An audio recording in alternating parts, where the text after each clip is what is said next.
જય મુરલીધર દોસ્તો, કેમ છો? મજામાં ને? આ જો અવતારમાં સૂર્યનારાયણે કોર કાઢી છે. તો કેવા દર્શન કરી લો. એકદમ જોરદાર નજારો છે મિત્રો. સૂર્યનારાયણે જો કોર કાઢી છે. સવારના પરમાં ભાઈ રવિ ભાણ ઉગી ગયો. જય મુરલીધર મિત્રો, કેમ છે? મજામાં. આજ આપણે તમને બતાડવાની છે આપણી ફાર્મિંગ, આપણો કપાસ છે મિત્રો. આમાં મેં 80 ફેટ મોનોકોટોની એક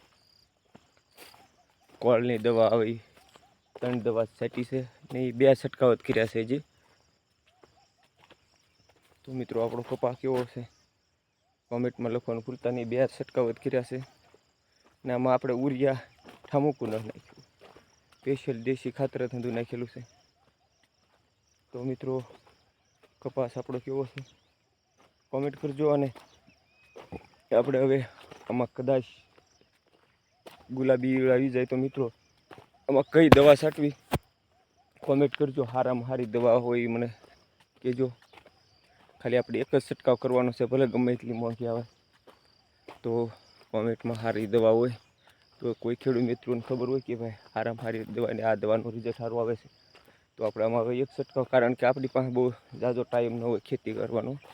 આ તો રામ ભરોસે હાલે, કારણ કે હું અંધાય તમામ મારે ખેડૂત મિત્રોને ખબર છે કે હું વ્યાહુમાં જ થયા દો મિત્રો. એટલો બધો કપાસ મોટો થઈ ગયો છે, કારણ કે આપણે તો 24 કલાક વ્યાહુની હારે જ રહેવાનું હોય. તો આપણી પાસે ખેતી કરવાનો તો જરાય ટાઈમ નથી.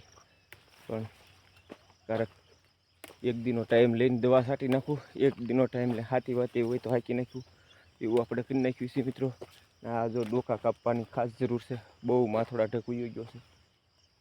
તો મિત્રો આમાં કઈ દવા છાંટવી ખાસ કરીને કોમેન્ટ કરજો. અને એટલો કાંઠાળો જો આમ જો એટલા કાંઠાળો કપા થઈ ગયો છે, એટલે કમસે કમ 5.5 ફૂટ મારી હાઈટ છે ને હાથ માંડી 8-9 ફૂટ કપા ઊંચો વયો ગયો છે.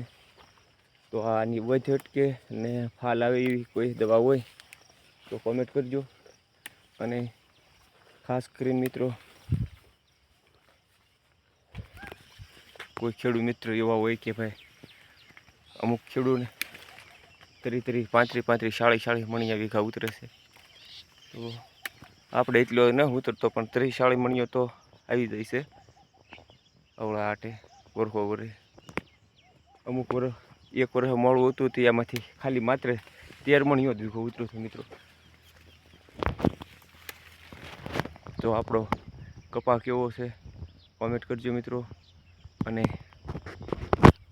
ખાસ કરીને આપણે એક સારામાં સારી દવા છાંટતા આપણે તો એવું હોય કે એગ્રાવાળાને ફોન કરી દઈએ, ભાઈ દવા મોકલાવી દેજે, કારણ કે દવા લેવાય આપણે જે મેં એગ્રો ન ભર્યો. હકીકત સત્ય વાત છે, કારણ કે દવા અમારા મોટા ભાઈ મગાવવાની હોય તો આપણે ખરે એગ્રો ન ભર્યો.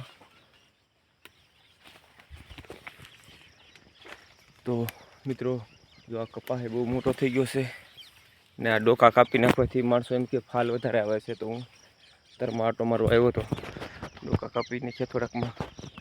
તો એવું લાગે તો 2 દાડિયા કરીને ડોકા કપાઈ નાખવા ગયો, કારણ કે બહુ કપાસ બહુ મોટો થઈ ગયો છે. ને જો ફાલની તો વાત જ જવા દો મિત્રો, ગરાડા બધી કેમ જો કાંઈ ઘટે નહીં.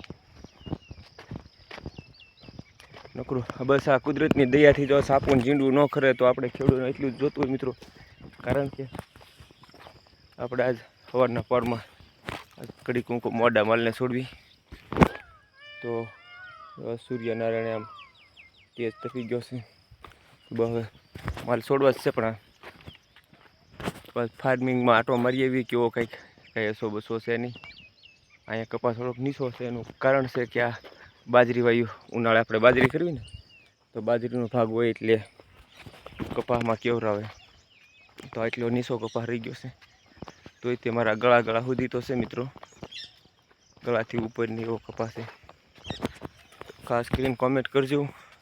આપણે હારામાં હારી દવા ભલે મોંઘી આવે પણ એક જ વખત ચાટવી છે તો હારામાં હારી જો ખેડૂત મિત્રો જોતા હોય એ કોમેન્ટમાં લખજો કે આ દવા છાંટવાથી 100% રિઝલ્ટ આવે. તો આપણે એક જ છંટકાવ કરવાનો છે. જય મુરલીધર, જય કિસાન, જય જવાન.